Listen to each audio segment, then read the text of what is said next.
Here we have a child's hula hoop that we picked up at the dollar store. So in order to secure our flowers, we're gonna have to work in a pool noodle. So pool noodles come in all shapes, colors, and sizes. I just chose a green one from the dollar store as well. And all we're going to do is cut through one side of the pool noodle. Just like that. So we're gonna do that for the full length of the pool noodle. So what we're going to do is open it up and work it right inside the hula hoop. And we're gonna circulate the pool noodle all the way around. So once you get all the way around, you're gonna notice that we have a little spot missing. We're gonna cut into a second pool noodle and do the same exact process. And what we can do to one side is we can just take some tape and we're gonna secure the two pieces together. Doesn't have to be perfect. Now I just have some white satin ribbon. To secure it, I'm gonna use a couple floral pins and I'm gonna add some hot glue to the ends to really make sure it's nice and permanent. And we'll work in 2 floral pins to make sure it's secure. Now what we can do is start wrapping this. It doesn't have to be perfect because we're going to add a lot of greenery and flowers to cover it up. So we're going to continue this motion all the way around. So now that we're at the end, we can secure it with a couple more floral pins, but this is how the base turned out. Now it's time to enhance this. Now we have some grape leaves, and I think this is going to be the perfect way of creating a whimsical design. And all we're going to do is snip off each individual stem. I added a generous amount of hot glue, and all we're going to do is just lift up the ribbon and poke it right in. So we're going to start with a single layer, and then we can fill in as necessary. Another important thing that I want to mention is I am working in all of this greenery in the same direction. Doesn't matter if it's clockwise or counterclockwise, but all of this greenery is going this way, which happens to be clockwise. So I came back in with 2 more bushes. This is the last 2 pieces from those 2 bushes. And I'm just placing them again around the edges to bulk up this design.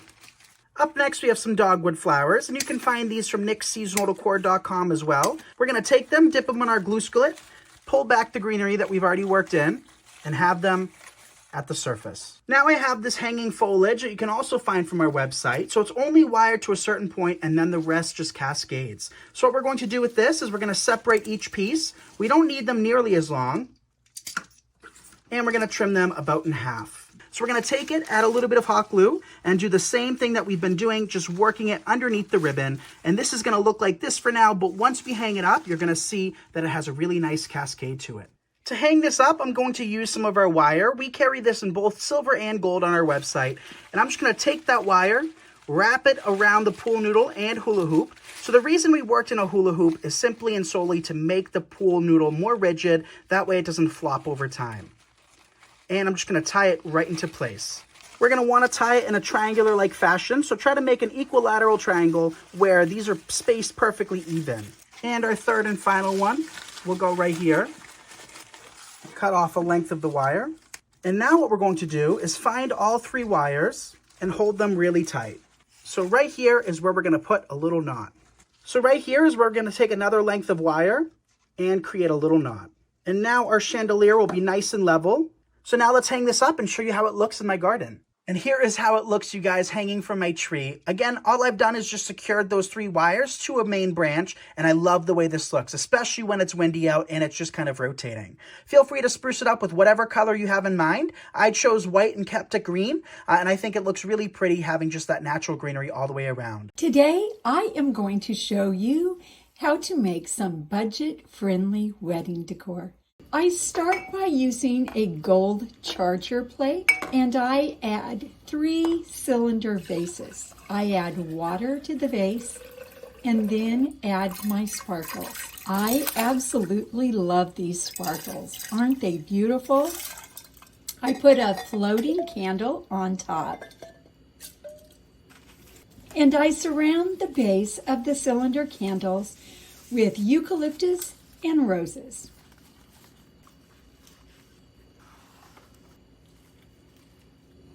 The first thing that I am going to do is to go ahead and clip off each stem.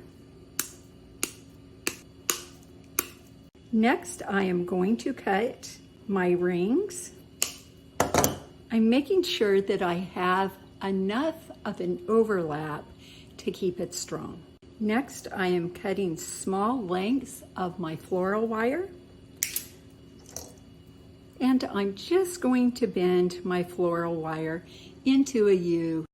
I have 3 pieces of my rosemary, and I'm just going to stagger them a bit. Right in the middle, I want to make sure that I have the bottom of the first piece the middle of the second piece and the very tip of the third piece. And then I'm going to take my wire U and put it right over the top, and I am going to twist that tight. Now that will be my starting point on my wreath. And I'm going to put that middle section right here where they overlap. Now I'm going to take a second wire U, put it over the top, turn it over, pinch it. Now I'm going to grab my wire cutters, and now I'm going to grab my needle nose pliers, and I'm going to twist.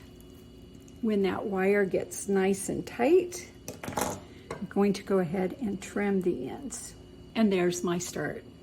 And now I'm just going to work my way around the wire ring and just keep working my way around the wreath. And there you have it. Now get your craft paper. I'm going to line it up right to my inch line. I have my ruler, and I'm going to line this ruler up to my 1.25 inch line. Then I will mark that, cut it out, and measure how much I need across. Cut there, and now using my marker, I write my name and just tuck it in. And doesn't that look great? Now I'm going to take my centerpiece and my rosemary wreath out to set the table. I put my centerpiece at the center of the table and add extra eucalyptus and fresh roses. I also have a faux eucalyptus garland on either end to extend the centerpiece across the table. I set my place setting and top it with my rosemary wreaths. Don't they look so beautiful together? And all of this was so budget friendly. I grabbed this big hula hoop from Five Below, and as you can see, it's iridescent, and I think that's pretty as is. We're going to begin with some greenery and some flowers, and we're going to do 2 of these dogwoods as well. So I'm going to take this greenery, and we can fluff this out. This is just a natural touch forest fern. So I'm going to take this first one, place it there. We're going to do the same thing to a second one, give it a quick fluff, adjust our greenery so that we can see all of the stems, and we're going to place this in an opposite motion. Now we can come back in with our dogwood. Again, like I said, this dogwood has pink tips, which matches the iridescence of the hula hoop beautifully. We're going to place this on either end again. So we're going to just take our zip tie and we're going to keep the pointy end towards the surface. In case we decide to place this on a door or anything that can get scratched easily, having the zip tie cut towards the surface prevents you from damaging your door. And then just simply snip off the zip tie.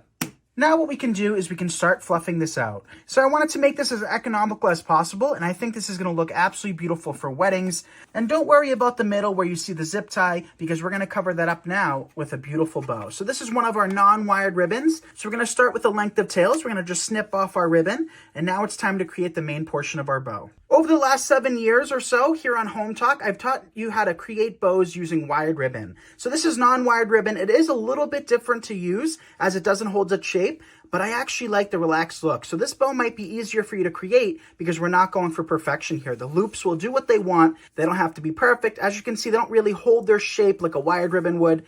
But after making about 3 to 5 loops on either side, we're going to have the perfect bow to place on top of our zip tie to cover our mechanics. And that is good enough for me. Let's finish our final loop. Now we can snip off that excess ribbon. To secure our bow, we're going to use a piece of wire. So this is 22 gauge florist wire. With non-wired bows, you want as strong of a hold as possible, and that is when wire does a great job of keeping your ribbons in place. Now we placed our wire in the back. We're going to take our tails that we pre-cut and just tuck them underneath our bow. Twist it secure, and look at how pretty this turned out. So now what we can do is we can just secure that right on top of the zip tie and tie that wire together. So as I said before, it doesn't hold its shape quite like wired ribbon does, but it does create for a beautiful, lightweight bow. Okay, so I wanted a little bit more greenery, so I just broke down another one of our ferns. We're going to just lift up the greenery we've already worked in, tuck it underneath, and use another zip tie to keep that in place. We'll snip that off there, and then just pull everything on top of it. And now it's a little bit more full, You could add as many or as few flowers as you would like, or you can just keep it greenery. Work in a bunch of different textures and colors. Greenery comes in all shapes, colors, and sizes, and thicknesses as well. And here is how it looks on my wall, you guys. And to secure it, all I've done is use a command strip. The sky is the limit when it comes to possibilities. So you can create this for about $10 to $15, very budget friendly. And don't just think of weddings, you can do this for any season and holiday as well. Thank you so much for watching. I'm Nick Kretikos of Nick's Seasonal Decor, and you're watching me on Home Talk. See you in the next episode.